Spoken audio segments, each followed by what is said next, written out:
श्री राम समर्थ। मैं 18 वृत्ति को भगवान में स्थिर रखे। मेरी देह परमार्थ साधना में बाधक है, यह कहना सच नहीं। वह सहायक होती है या बाधक होती है, इन दोनों बातों में विशेष तथ्य नहीं है।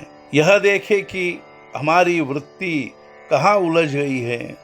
भगवत भजन में दिन बिताना चाहिए ऐसा लगने लगा, लेकिन उसी क्षण संगति हुई खेल खेलने वालों की।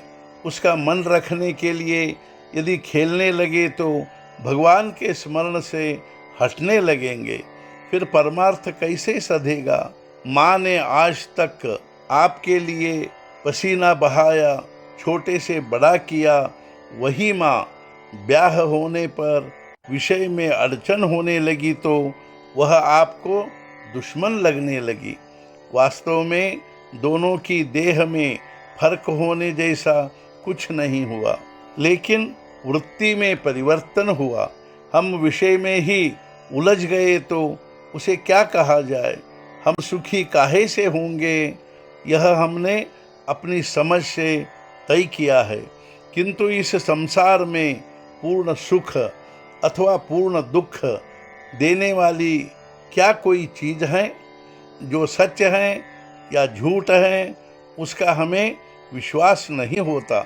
उसके बारे में हम व्यर्थ ही विचार करते रहते हैं। दूसरा आदमी जब हमें कष्ट देता है उस समय उसमें 50% हमारी अपनी कल्पना ही होती है। बच गया 50%।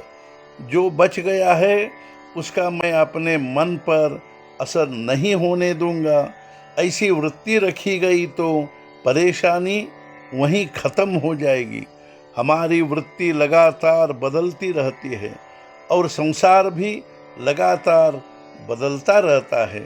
इसलिए अमुक परिस्थिति के कारण सुख अथवा विशेष परिस्थिति के कारण दुख होता है, यह मानना ठीक नहीं है, क्योंकि सुख दुख अस्थिर होते हैं। शास्त्रों के नियम वृत्ति को स्थिर करते हैं। भजन, पोथी वाचन, मंदिर निर्माण आदि बातें यदि वृत्ति में सुधार करने के लिए नहीं की जाएगी तो ये सब केवल मनोरंजन मात्र ही होता है, उनसे सच्चा फायदा नहीं होता। रेलगाड़ी प्रतिदिन काशी जाती है, लेकिन उसे कोई काशी यात्रा का पुण्य लाभ नहीं होता। काशी यात्रा का पुण्य लाभ होता है उन यात्रियों को जो उस रेलगाड़ी के भीतर बैठकर काशी जाकर गंगा स्नान करते हैं, विश्वेश्वर के भक्तिभाव से दर्शन करते हैं। वैसे ही केवल देह से पूजा पाठ करने से परमार्थ नहीं सधता। हमारी वृत्ति भगवान से संलग्न होनी चाहिए। भगवान का रूप लगातार सामने नहीं रखा जा सकता, लेकिन उसका रूप ध्यान में नहीं आया तो भी उसका हम नामस्मरण कर रहे हैं, इतना भी ध्यान में रहा तो भी हमारी वृत्ति में सुधार होगा। हमारी आँख में यदि धूली कण भी चला जाए तो भी वह चुभता है। महीन धूली कण से भी वृत्ति अधिक सूक्ष्म होती है और वह तो केवल भगवान की ही समझ में आती है, और इसके कारण उसके सामने धोखाधड़ी नहीं चलती। विषय भोग का मौका आने पर जो उसमें नहीं उलझता तो समझे कि उस पर भगवान की सच्ची कृपा हुई।